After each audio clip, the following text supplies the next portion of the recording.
Greetings, everyone. My name is Brianna C. Livingston, and I chose to do my research project on social networking sites and its social influence. The inspiration behind this topic came from the recent Popeye's chicken sandwich media craze.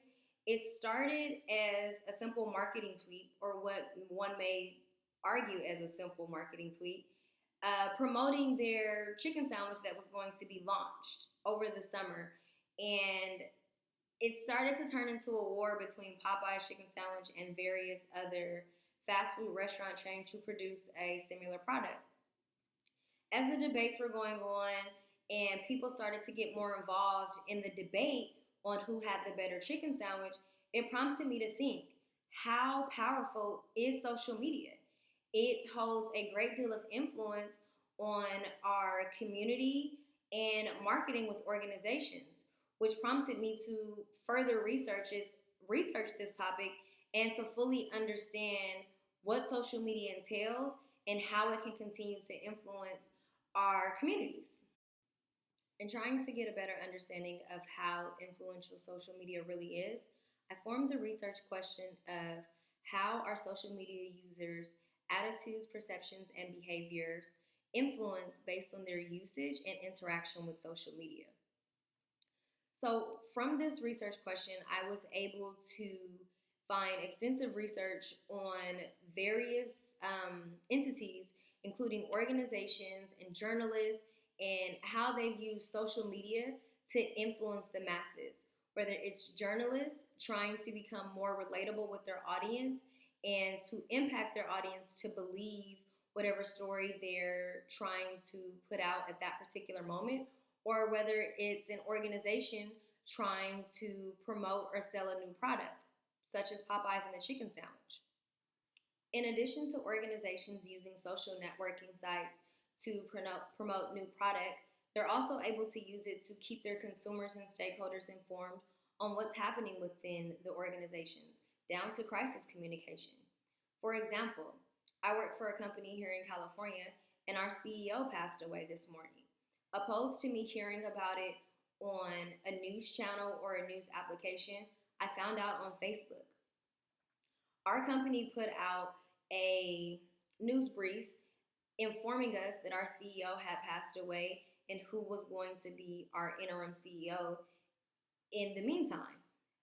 Opposed to waiting for a news broadcast or a commercial with late breaking news, the internet and social networking sites are able to mass produce information and get it out to a broad audience.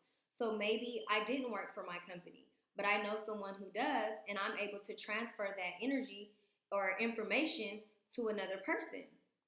And this is how social media continues to influence. It doesn't have to be pinpointed to a specific person within an organization. If people are connected to other people who may be connected to an organization, the information continues to get passed through, like an old school game of telephone, where you tell the person next to you what was just told to you, and that information continues to get passed down. Now, the negative consequence of that, sometimes the information isn't always relayed in the manner in which it was received. And that's what goes to show how influential and powerful social media continues to be. So, with anything in life, there's going to be pros and cons. There'll be negative and there'll be positive. As users of social networking sites, it's up to our attitudes, perceptions, and behaviors on what type of content that we'll put out. The influence is there. It's all a matter of how we choose to use it. And the type of content that we're putting on it not only influences the current generation, but the generations to come. The internet is an expedient tool to get information across to people from Los Angeles, California, all the way to London, England. And with that being said, how I would go about to further investigate this research topic would be to do a survey monkey. And that is the easiest way to reach the person in Los Angeles, California and London, England. I compile a survey questions of about 15 to 20 questions and then would form themes based on the responses that I get from a 5-point Likert scale from strongly agree to strongly disagree. And with this information, I'd be able to hopefully answer my research question on how people perceive the content that they receive across the social networking sites. And ultimately, I believe that people will think and agree with me that social media is highly influential and it's all about how the users generate content. As time continues to progress and technology continues to move in a forward direction, I believe that social influence and its social networking sites will continue to be something that is extensively researched and delve into to further understand how people truly interact on social networking sites.